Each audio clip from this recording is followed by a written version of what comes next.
కొంతమంది chicken curry చేయమంటాడా ఉడి చేసేస్తారు కదా, సింపుల్ ప్రాసెస్ అండి. టేస్ట్ కూడా బాగుంటుంది.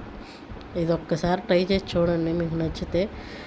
ఏం లేదండి, చికెన్ తేగానే ఒక 5-6 సార్లు కడిగేసుకోండి, పక్కన పెట్టుకొని. తర్వాత ఒక గిన్నె పెట్టేసుకొని దాంట్లో ఆయిల్ వేసుకొని ఆయిల్ వేసుకోగానే ఆయిల్ వేడెక్కగానే ఈ చికెన్ వేసేసి అల్లం చిన్నమిరపకాయ పేస్టు, తర్వాత టమాటా పేస్ట్, అంటే దాంట్లో లైట్ కొబ్బరి కూడా వేసుకోండి.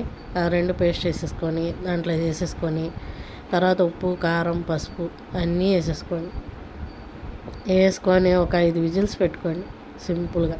5 విజిల్స్ అంటే కొంచెం గట్టిగానే ఉండేది ముక్క, అంటే ఆ ముక్క కొన్ని గట్టిగా ఉంటే కొన్ని మెత్తగా ఉంటాయి, చూసి పెట్టుకోండి విజిల్స్ సింపుల్గా. తర్వాత గరం మసాలా వేసేసుకొని ఒక 2 నిమిషాలు ఉంచండి.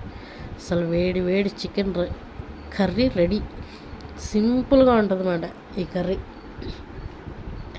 మేమైతే ఒక 7 విజిల్స్ పెడతామండి. నేనైతే ఇంట్లో వాళ్ళకి కొంచెం మెత్తగా ఉండాలి ముక్క, అందుకని అలా చేస్తానమాట. దీంట్లో చపాతీ కానీ రైస్ అయినా చపాతీ అయినా దోశ అయినా సరే సూపర్ ఉంటుందండి.